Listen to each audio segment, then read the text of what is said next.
بسم اللہ الرحمن الرحیم. السلام علیکم. Welcome back to our 7th lecture and I hope you all student will be fine. آج بہت امپورٹنٹ ٹاپک پہ ہم لوگ انشاءاللہ ڈسکشن کریں گے اور اس کو سمجھنے کی کوشش کریں گے، جو کہ ہے پاکستان اور انڈیا کے درمیان سب سے بڑا پولیٹیکل کانفلکٹ، ٹیریٹوریل کانفلکٹ، جو کہ جموں اینڈ کشمیر کے اوپر ہے. ٹھیک ہے، تو یہ جو کانفلکٹ ہے اس سے ہم سب آگاہ ہیں. میرا نہیں خیال کہ آج ہمارے ملک میں کوئی ایسا شخص ہوگا جس کو یہ پتہ نہ ہوگا کہ کشمیر کانفلکٹ کیا ہے، لیکن اس کی پیچیدگیاں ڈیٹیلز کافی ہیں، تو ہم کوشش کریں گے اس کو تھوڑا بہت سمجھنے کی. اس لیول پہ میں آپ کو انشاءاللہ پوری کوشش کروں گا کہ اچھے سے سمجھا سکوں. سب سے پہلے ہم اس میپ سے سٹارٹ کرتے ہیں، کیونکہ میپ کو سمجھنا سب سے پہلے ضروری ہے. ٹھیک ہے، ویسے تو یہ لاسٹ کلاس میں بھی میں ڈسکس کر سکتا تھا، لیکن اس کلاس میں زیادہ ریلیٹ کرے گا ہمارے ٹاپک سے. ٹھیک ہے، تو پاکستان انڈیا کے درمیان جو بارڈر ہے، عموماً طور پہ ہمیں اندازاً یہی پتہ ہے کہ تقریباً 2021 کہیں پہ ہمیں 1600 بھی ہم نے کتابوں میں پڑھنے کو ملا، لیکن ایگزیکٹلی جو لینتھ ہے وہ پاکستان گورنمنٹ کے تھرو جو ہمیں پتہ چلتی ہے وہ کیا ہے. ٹوٹل اگر آپ اس کی بات کریں تو تقریباً 3163 کلومیٹر کے قریب جو ہے وہ اس کی لینتھ بنتی ہے. 3136. ٹھیک ہے، ایم. یعنی میں نے آپ کو پہلے اس لیے نہیں بتایا کہ پہلے بتاتا تو پھر آپ شاید کنفیوز ہو جاتے. ہم نے شروع سے ہی پڑھا ہے کہ ہمارا جو پاکستان افغانستان کا بارڈر ہے وہ سب سے لمبا ہے. ٹھیک ہے، ڈیورنٹ لائن تقریباً 2500 کلومیٹر یا اس سے کچھ زیادہ بنتی ہے. ٹھیک ہے، لیکن ایکچوئل میں پاکستان انڈیا کے جو بارڈر لائن لینتھ ہے وہ سب سے زیادہ لمبی کنسیڈر کی جاتی ہے. اس کی وجہ یہ ہے کہ اس میں 3 بارڈرز آتے ہیں. ہم نے بیسیکلی جو شروع سے ڈسکس کیا ہے، کلاسز میں پڑھا ہے، بکس میں پڑھا ہے، وہ بیسیکلی آپ کی ریڈ کلف لائن ہے، جو کہ آپ کی جو ہے وہ انٹرنیشنل بارڈر کنسیڈر کیا جاتا ہے. تو میں وہ ریڈ کلف لائن کیا ہے سب سے پہلے میں آپ کو وہ بتا دیتا ہوں. ٹھیک ہے، لیٹ می شو یو.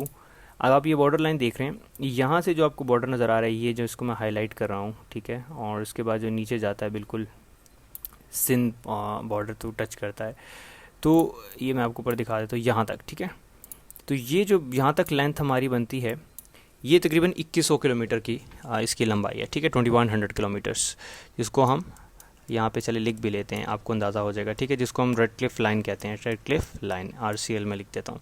اس کے بعد دوسرا جو بارڈر دوسرا جو لمبا بارڈر ہے پاکستان انڈیا کے درمیان، وہ میں آپ کو بتاتا ہوں، وہ ہے 2nd نمبر پہ آتا ہے. اس کا نوعیت ڈفرینٹ ہے، اس کو ہم کہتے ہیں لائن آف کنٹرول. ٹھیک ہے، اب یہ لائن آف کنٹرول کیا ہے اس کو ہم بعد میں ڈسکس کریں گے، جو کہ ڈسپیوٹڈ ٹیریٹری پاکستان اور انڈیا کے درمیان کنسیڈر کی جاتی ہے. ٹھیک ہے، وہ یہاں سے شروع ہوتی ہے، اور یہ میرا خیال ہے بلو کلر زیادہ ہائی لائٹ نہیں ہوگا، اس کو میں نے ریڈ سے ہی کر دیتا ہوں.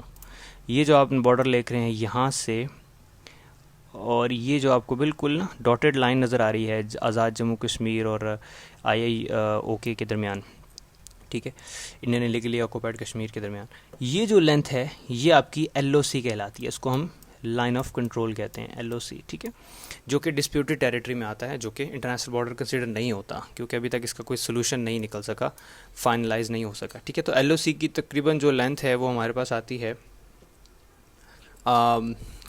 861 کلومیٹر، جو اس کی لیٹسٹ ہمارے پاس جو انفارمیشن ہے اس کے مطابق ہے.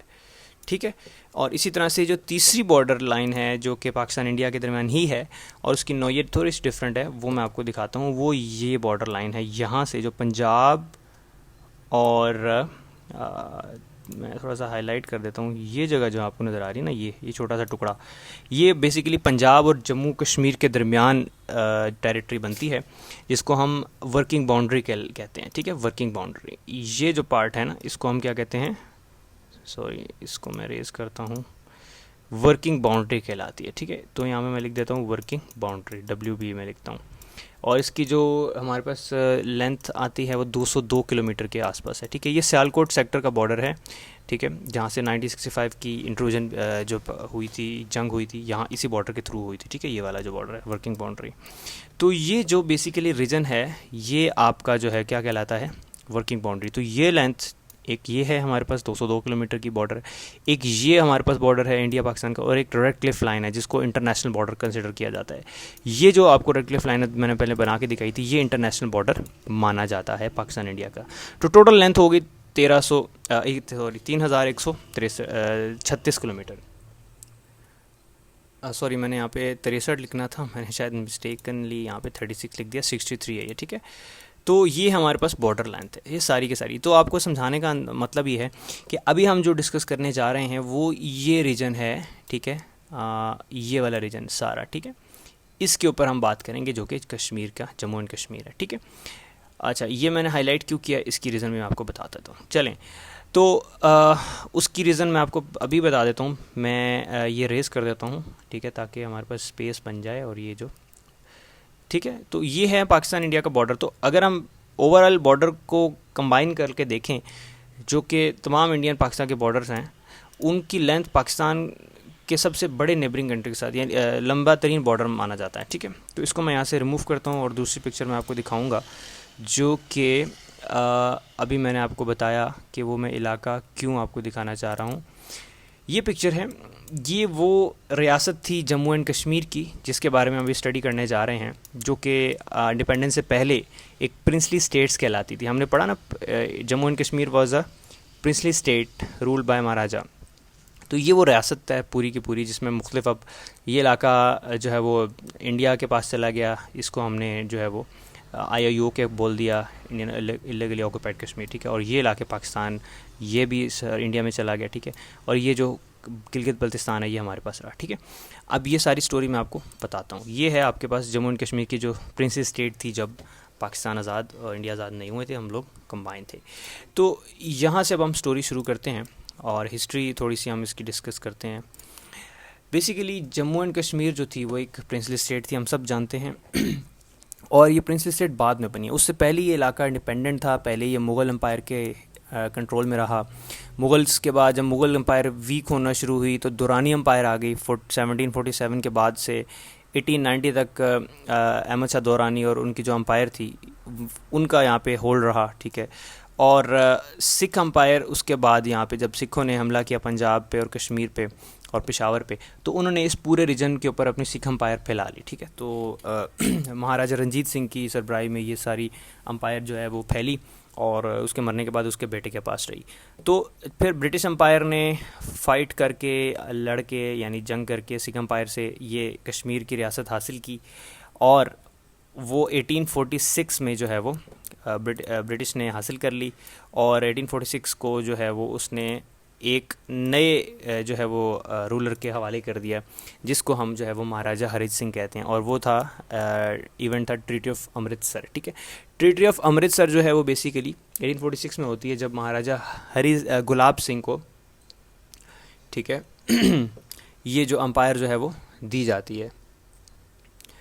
اور 7.5 ملین میں گلاب سنگھ کو جو ہے وہ کیا کی جاتی ہے، یہ ریاست بیچ دی جاتی ہے، ٹھیک ہے، جو کہ برٹش امپائر نے سکھوں سے حاصل کی تھی، ٹھیک ہے. تو یہ وہ اماؤنٹ تھی جو کہ پوری کی پوری ریاست کو جو ہے وہ انگریز بیچ دیتے ہیں. انگریز کو شاید اس ایریا میں انٹرسٹ نہیں تھا، we can't say any thing, but over all ان کو یہ ریاست جو ہے وہ انہوں نے سیل کر دی اور اس کو پرنسلی اسٹیٹ کا درجہ دے دیا. اور مہاراجہ گلاب سنگھ جو تھے، ڈوگرا ڈائناسٹی کے جو تھے فاؤنڈر، ان کے حوالے یہ جو ہے وہ کر دیا جاتا ہے، ٹھیک ہے. اس کے بعد جو ہے وہ اب کشمیر ایک آزاد ریاست کے طور پہ تسلیم کر لی جاتی ہے برٹش امپائر کی طرف سے. اور اب جو ہے وہ ٹل 1947 وہ مہاراجہ گلاب سنگھ اور اس کے انسیسٹرز کے انڈر رہتی ہے، ٹھیک ہے.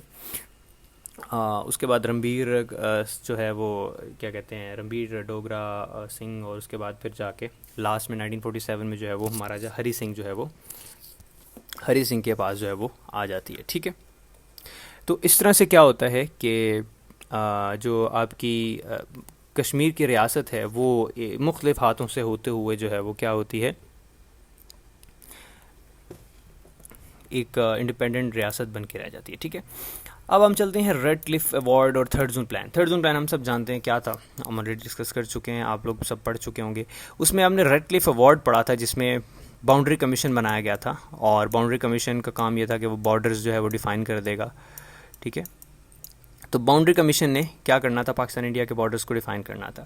اب اس میں آپ کو یاد ہوگا کہ ایک ایریا کا ڈسپیوٹ ہو گیا تھا گرداسپور کا. گرداسپور جو پاکستان کو ملنا تھا اور وہاں پہ مسلم میجورٹی بھی تھی، مطلب میجورٹی تو نہیں تھی لیکن مسلم پاپولیشن کافی تھی، اور وہ پاکستان کے ساتھ شامل ہونے کے لیے ڈیسیژن اس کا ہو چکا تھا. لیکن ہوا کیا کہ ریڈ کلف ایوارڈ میں جب باؤنڈری کمیشن میں جب یہ رپورٹ پیش ہوئی 17 اگست کے، تو یہ دکھایا گیا کہ وہ انڈیا کے پاس چلا گیا. اب گرداسپور کیوں ہم ڈسکس کر رہے ہیں؟ گرداسپور پنجاب کی آخری تحصیل تھی جو کہ جموں اینڈ کشمیر کے ساتھ لگتی تھی، اور اس کے اندر ایک تحصیل تھی پٹھان کوٹ تحصیل، جہاں سے انڈیا کو لینڈ جو روٹ تھا وہ راستہ مل گیا کشمیر میں ایکسیس کرنے کا، کیونکہ انڈیا سے کشمیر میں جانے کا جو ایک واحد راستہ تھا وہ گرداسپور کے ذریعے جاتا تھا. اس طرح سے کیا ہوا کہ انڈیا کشمیر، جموں اینڈ کشمیر کو ایکسیس کرنے میں کامیاب ہو گیا.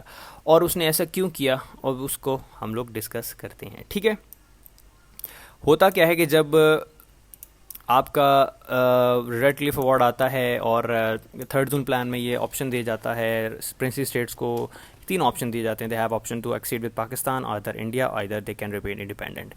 بہت سی اسٹیٹس پاکستان کے ساتھ بھی شامل ہوئیں لیٹر آن، بعد میں آہستہ آہستہ جو مسلم میجورٹی تھیں، جو کہ آپ کے علم میں ہے کہ پاکستان میں ہی تھیں. ٹھیک ہے، اچھا اب اس میں جو علاقے تھے گلگت، ہنزا، شگر، یہ ساری جو ہے یہ بھی پرنسلی اسٹیٹس تھیں، بعد میں چھوٹی چھوٹی، اور یہ پاکستان کے ساتھ ایکسیڈ کر جاتی ہیں. ٹھیک ہے، اور کشمیر، جموں اینڈ کشمیر کی جو ریاست تھی اس کے حوالے سے مہاراجہ کا فیصلہ یہ تھا کہ وہ اس کو انڈیپینڈنٹ رکھنا چاہتا تھا. ٹھیک ہے، مہاراجہ ہری سنگھ جو ہے وہ اس کو چاہتے تھے کہ انڈیپینڈنٹ رکھیں، لیکن مسلمز نے جو عوام تھی وہ رولر کے فیصلے سے بالکل بھی ایگری نہیں تھی.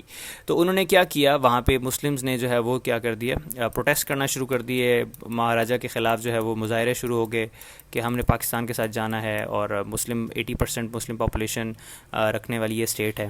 تو اس پروٹیسٹ کے ذریعے ہری سنگھ کو اب اپنا جو اپنی جو حکومت ہے وہ خطرے میں نظر آئی. تو مہاراجہ ہری سنگھ نے کیا کیا کہ اپنی فورس کو حکم دے دیا کہ وہ مسلمانوں کے خلاف جو ہے وہ کریک ڈاؤن کرے، اور ان کو ڈس آرم کرنا شروع کر دیا، ان سے ہتھیار لے لیے، اور ان کو مجبور کیا کہ وہ یہاں سے مائیگریٹ کر جائیں ٹورڈز پنجاب، ویسٹ پنجاب. تو وہاں سے جو ہے وہ بہت سے مسلمان مجبوری کی حالت میں اور زبردستی نکال دیے گئے گھروں سے. بہت سے مسلمان مارے گئے. ٹھیک ہے، کافی ملینز کی تعداد میں لوگ مائیگریٹ کر کے کافی لوگ مارے گئے. تو یہ ایک ایٹراسٹی جب ہونا شروع ہوئی اگینسٹ دا کشمیری پیپل، تو پاکستان اس ٹائم پہ آزاد ہو چکا تھا، اور 14 اگست کی تاریخ گزر چکی تھی. یہ تمام چیزیں، یہ تمام جو بھی ڈیولپمنٹس ہیں یہ ہو رہی تھی بٹوین اگست اینڈ ستمبر، ان مہینوں میں. تو جب پاکستان بن چکا تھا تو پاکستان کے جو ٹرائبل بیلٹ کے ایریاز تھے جہاں مسلمان آباد تھے، جو کہ فاٹا کے علاقے جن کو ہم کہتے ہیں، تو وہاں سے جب مسلمانوں کا کوئی والی وارث نہیں تھا ہری سنگھ کے اگینسٹ، تو مسلمانوں کے بہت سے جو ہے وہ ٹرائبل جو قبیلے ہیں وہ مسلمانوں کی مدد کے لیے پہنچ جاتے ہیں. اور ستمبر اور اکتوبر کے درمیان یہ ٹرائبل قبیلے ہیں یا ٹرائبز ہیں، یہ ہتھیاروں سمیت جو ہے وہ کہاں آ جاتے ہیں، کشمیر پہنچ جاتے ہیں، اور فریڈم فائٹرز کے ساتھ مل کے، کشمیری فریڈم فائٹرز کا مل کے جو ہے وہ ہری سنگھ کے خلاف جو ہے وہ کریک ڈاؤن کرتے ہیں. تو ٹرائبل انٹروژن ہوتی ہے. اس کے بعد پھر انسٹرومنٹ آف ایکسیشن سائن ہوتا ہے. اب یہ کیا ہے، جب مہاراجہ نے دیکھا کہ اتنی بڑی جو ہے وہ ایک فورس اس کے خلاف کھڑی ہو چکی ہے جو ہے وہ ٹرائبل فریڈم فائٹرز کی، تو اب اس کی فوج جو ہے اس کو مقابلہ کرنے کے لیے بالکل بھی ریڈی نہیں تھی. تو اس نے انڈیا سے مدد مانگ لی. کانگریس سے انہوں نے رابطہ کیا. کانگریس نے ان کو آپشن دیا کہ آپ ہمارے ساتھ جو ہے وہ الحاق کر لیں، ٹھیک ہے، اور بعد میں ہم آپ کو آزاد حیثیت دے دیں گے. تو الحاق کا مطلب ہوتا ہے کہ شامل ہو جائیں ہمارے ساتھ جو ہے وہ کوئی ایگریمنٹ کر لیں. تو اس ایگریمنٹ کا مطلب یہ تھا کہ اب کشمیر انڈیا کے ہاتھوں چڑھ سکتا تھا. تو مہاراجہ نے آخری آپشن دیکھتے ہوئے کیا کیا کہ فیصلہ کیا کہ اب وہ جو ہے وہ حکومت انڈیا کے ساتھ جو ہے وہ کیا کر لے گا، انڈین یونین کے ساتھ جو ہے اپنا الحاق کر لے گا. اس کے بعد کیا ہوتا ہے کہ 27 اکتوبر کو جو انسٹرومنٹ آف ایکسیشن ہے وہ سائن کیا جاتا ہے 27 اکتوبر 1947 کے اندر. ٹھیک ہے، اور اس کے بعد کیا ہوتا ہے کہ پاکستان کے لیے ایک بہت بڑی پرابلم جو ہے وہ اب کریٹ ہو جاتی ہے کہ اب انڈیا کو آفیشلی الاؤ کر دیا تھا مہاراجہ نے کہ وہ اب جا سکتا ہے اپنی فورسز لے کے کہاں پہ، کشمیر کے اندر. تو پھر کیا ہوتا ہے کہ کشمیر کے اندر اب مہاراجہ نے ہینڈ اوور کر دیا انڈیا کے. تو انڈین فورسز جو ہیں وہ 27 اکتوبر کے بعد پہنچ جاتی ہیں مدد کے لیے مہاراجہ کی، اور انڈین فورسز جو ہیں وہ انٹروڈ کرتی ہیں ان دا کشمیر ریجن، جموں اینڈ کشمیر میں. اور اس کے بعد جو ہے وہ ایک نئی سٹوری جو ہے وہ شروع ہو جاتی ہے جو کہ آج تک جو ہے وہ چل رہی ہے. یہ وہ فرسٹ ٹائم تھا جب انڈین فورسز گھسی تھیں کشمیر کے اندر, اور اس کے بعد آج تک جو ہے وہ نہیں نکل پائیں. اب وہ کیا تھا, وہ کیوں ایسا ہوا, اب ہم سب آپ کو بتاتے ہیں. اچھا جی, تو انڈین فورسز جب جموں اینڈ کشمیر میں داخل ہوتی ہے, جب انسٹرومنٹ آف ایکسیشن جو ایگریمنٹ لکھ کے سائن کیا جاتا ہے انڈین یونین کے ساتھ جموں اینڈ کشمیر کی ریاست کی طرف سے, جو کہ مہاراجہ ہری سنگھ نے کیا تھا, تو اب انڈیا ورسز فریڈم فائٹر ایک جنگ شروع ہو جاتی ہے, جو کہ ایک بڑی بیٹل شروع ہوتی ہے, اور بہت سے علاقے بارہمولہ اور جتنا آپ کو آزاد کشمیر آج پاکستان کا نظر آتا ہے اے جے کے, یہ سارے کا سارا جو ہے وہ ہم نے آزاد کروا لیا تھا اس زمانے میں. ٹھیک ہے, اب جب ہوتا یہ ہے کہ جب انڈین فورسز آتی ہیں اپنی فل فورسز کے ساتھ, تو پاکستان بھی اس جنگ میں جو ہے وہ کود پڑتا ہے, اور پاکستان اپنی فورسز کو الاؤ کرتا ہے کہ وہ اب اس جنگ میں جائے اور کشمیر کو آزاد کروائے. اور یہ پاکستان کی فارن پالیسی کا سب سے اہم ایک مدعا بھی ہے. ٹھیک ہے, تو پاکستان قائد اعظم کے ہوتے ہوئے یہ سب کچھ ہوا. قائد اعظم نے الاؤ کیا کہ ابھی ہم جنگ میں جائیں گے اور انڈیا کے خلاف جو ہے وہ کشمیر آزاد کروائیں گے. تو مئی 1948 کے بعد پاکستان فورسز بھی آ جاتی ہیں میدان میں, اور ایک پراپر وار شروع ہو جاتی ہے کشمیر کے اوپر. جب انڈیا اس تمام جنگ میں کوئی زیادہ کارکردگی نہیں دکھا سکتا اور بہت پیچھے ہٹنے پہ مجبور کیا جاتا ہے پاکستان کی طرف سے ان کو, تو وہ بیسیکلی پہنچ جاتا ہے سیز فائر کے معاہدے کے لیے. کہاں پہ؟ یونائٹڈ نیشنز کے اندر. یونائٹڈ نیشنز اقوام متحدہ میں وہ فائل کرتا ہے کہ ابھی پاکستان سے کہا جائے کہ وہ سیز فائر کو مان لے. اچھا, اب سیز فائر سے پہلے 1949 کے اندر سیز فائر ہوتا ہے 1 جنوری. ٹھیک ہے, 1949. اس سے پہلے ایک اہم جو ہے امپرومنٹ ہوتی ہے, ایک اہم فیصلہ ہوتا ہے یونائٹڈ نیشن سیکورٹی کونسل کے اندر کہ کشمیر کی یہ جنگ جو ہے اس کا فیصلہ جو ہے وہ کس کے تھرو کرنا چاہیے. ٹھیک ہے, یو این ریزولوشن پاس ہوتا ہے, اور وہ 1948 اپریل کے اندر آتا ہے سب سے پہلے. ٹھیک ہے, جس میں یونائٹڈ نیشن میں یہ کہہ دیا جاتا ہے کہ اب جو بھی کشمیر کا ایشو ریزالو ہوگا وہ تھرو ووٹنگ ہوگا, ریفرینڈم کہہ لیں یا آپ پلیبیسائٹ کہہ لیں. ٹھیک ہے, تھرو ڈیموکریٹک طریقے سے. ٹھیک ہے, پلیبیسائٹ. تو پلیبیسائٹ جو ہے وہ کروانے کا فیصلہ کیا جاتا ہے, اور وہ پلیبیسائٹ جو ہے وہ اب آخری حل ہوتا ہے. تو اس بات پہ پھر 1949 کے اندر, سوری میں نے 47 لکھ دیا تھا, 1 جنوری 1949 کو جو ہے وہ کیا ہوتی ہے, آپ کہہ سکتے ہیں کہ سیز فائر ہو جاتا ہے, معاہدہ cease fire between India and Pakistan. Officially اس جنگ کو رکوا دیا جاتا ہے. لیکن اس سے پہلے ایک امپرومنٹ ہو چکی ہوتی ہے کہ 1948 کے اپریل میں یونائٹڈ نیشن سیکورٹی کونسل میں یہ بات طے ہو جاتی ہے کہ وہ پاکستان اور انڈیا کے درمیان اس مسئلے کا حل نکالیں گے تھرو ووٹنگ. اب ووٹنگ ہوگی, پلیبیسائٹ ہوگا امانگ دا کشمیری پیپل. تو کشمیری لوگوں سے پوچھا جائے گا کہ what they want about the Kashmir.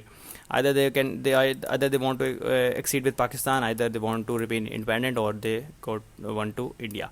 تو کشمیر کے لوگوں کے اوپر یہ فیصلہ چھوڑ دیا جاتا ہے. لیکن ستم برائے ستم یہ کہ یہ جو ریزولوشن ہوتا ہے یہ پراپرلی پاس ہوتا ہے یونائٹڈ نیشنز کے اندر, اور اس پہ پوری ورکنگ ہوتی ہے. لیکن یونائٹڈ نیشن کامیاب نہیں ہو سکتی اس ریزولوشن کو کامیاب کرنے میں. اب وہ ریزولوشن جو تھا وہ میں آپ کو بتا دیتا ہوں کہ بیسیکلی اس میں کیا بات کی گئی تھی. تو یو این ریزولوشن جو تھا اس میں 3 پوائنٹ جو ہیں وہ اہم ہیں. اگر آپ سمجھنا چاہیں اس کو تو میں آپ کو یہاں پہ بتا دیتا ہوں. سب سے پہلے جو ہوگا, پہلا ریزولوشن جو بات تھی وہ بیسیکلی ہوگا کیا کہہ سکتے ہیں کہ ڈی ملٹرائزیشن. ڈی ملٹری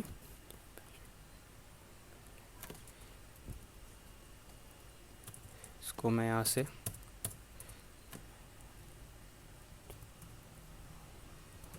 ٹھیک ہے, ڈی ملٹرائزیشن ہوگی کشمیر کی, کہ یہاں سے پاکستانی فورسز, انڈین فورسز اور جو خاص طور پہ ٹرائبل فریڈم فائٹرز ہیں ان کو یہاں سے سب سے پہلے نکالا جائے گا.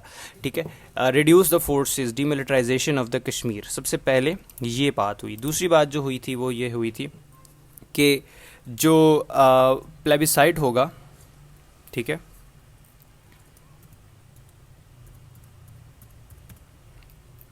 فار کشمیری پیپلز کے درمیان. ٹھیک ہے, اور جو ہے یہ جو اہم پوائنٹ تھا وہ تھا پہلا سیز فائر, پھر ڈی ملٹرائزیشن اور پلیبیسائٹ امنگ دا, اور پھر ایک یو این ریپرزینٹیٹیو جو ہے وہ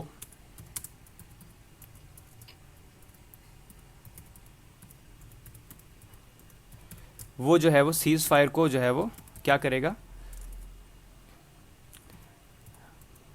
اس کو سیز فائر کو جو ہے وہ میک شور کرے گا. تو یو این کا ایک ریپرزینٹیو جو ہے ڈپلومیٹ جو ہے وہاں پہ موجود رہے گا، اور اس کا یہ کام ہوگا کہ وہ یہاں پہ ریزولوشن کو میک شور کرے کہ وہاں پہ جو بھی پلیبیسائٹ ہے وہ جو ہے وہ ہوگا.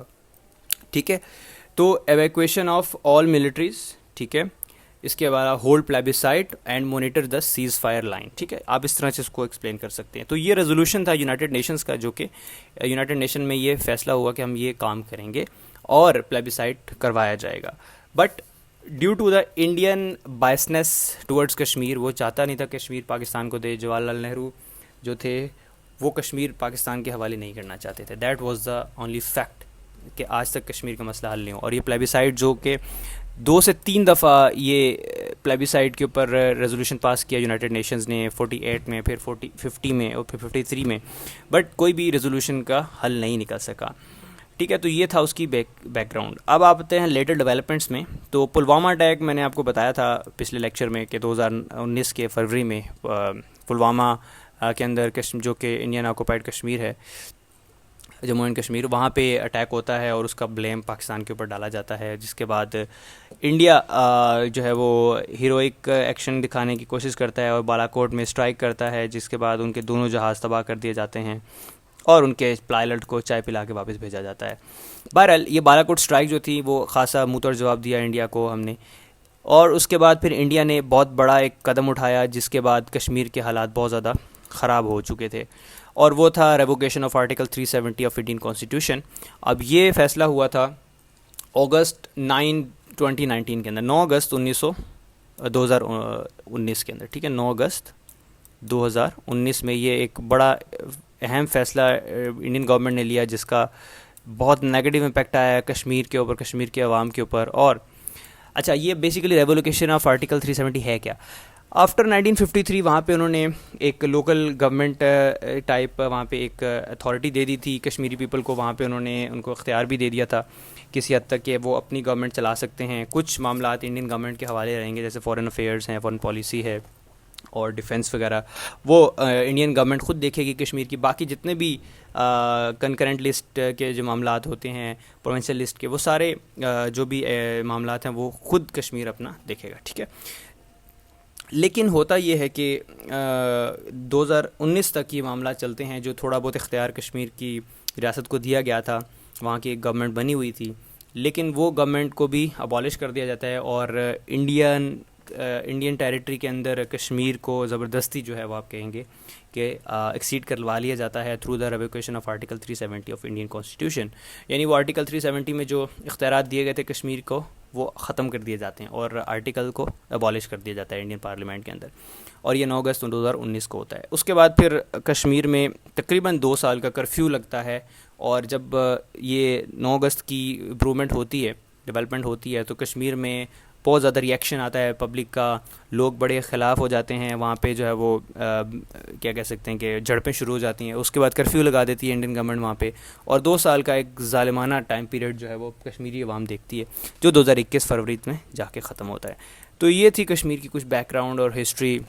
میں نے بریفلی اس کو آپ کو ایکسپلین کر دیا کہ آپ کو ایک زیادہ مطلب صحیح طریقے سے آپ کو چیزیں سمجھا. ہم نے انہیں کو 3 کیٹیگریز میں ڈیوائڈ کیا. ہسٹوریکل بیک گراؤنڈ دیکھا، پھر اس کی ڈیولپمنٹ دیکھی جو کہ 3rd جون پلان کے بعد ہوئی، اور اس کے بعد جو لیٹسٹ ڈیولپمنٹس ہوئیں وہ میں نے آپ کو سمجھائیں.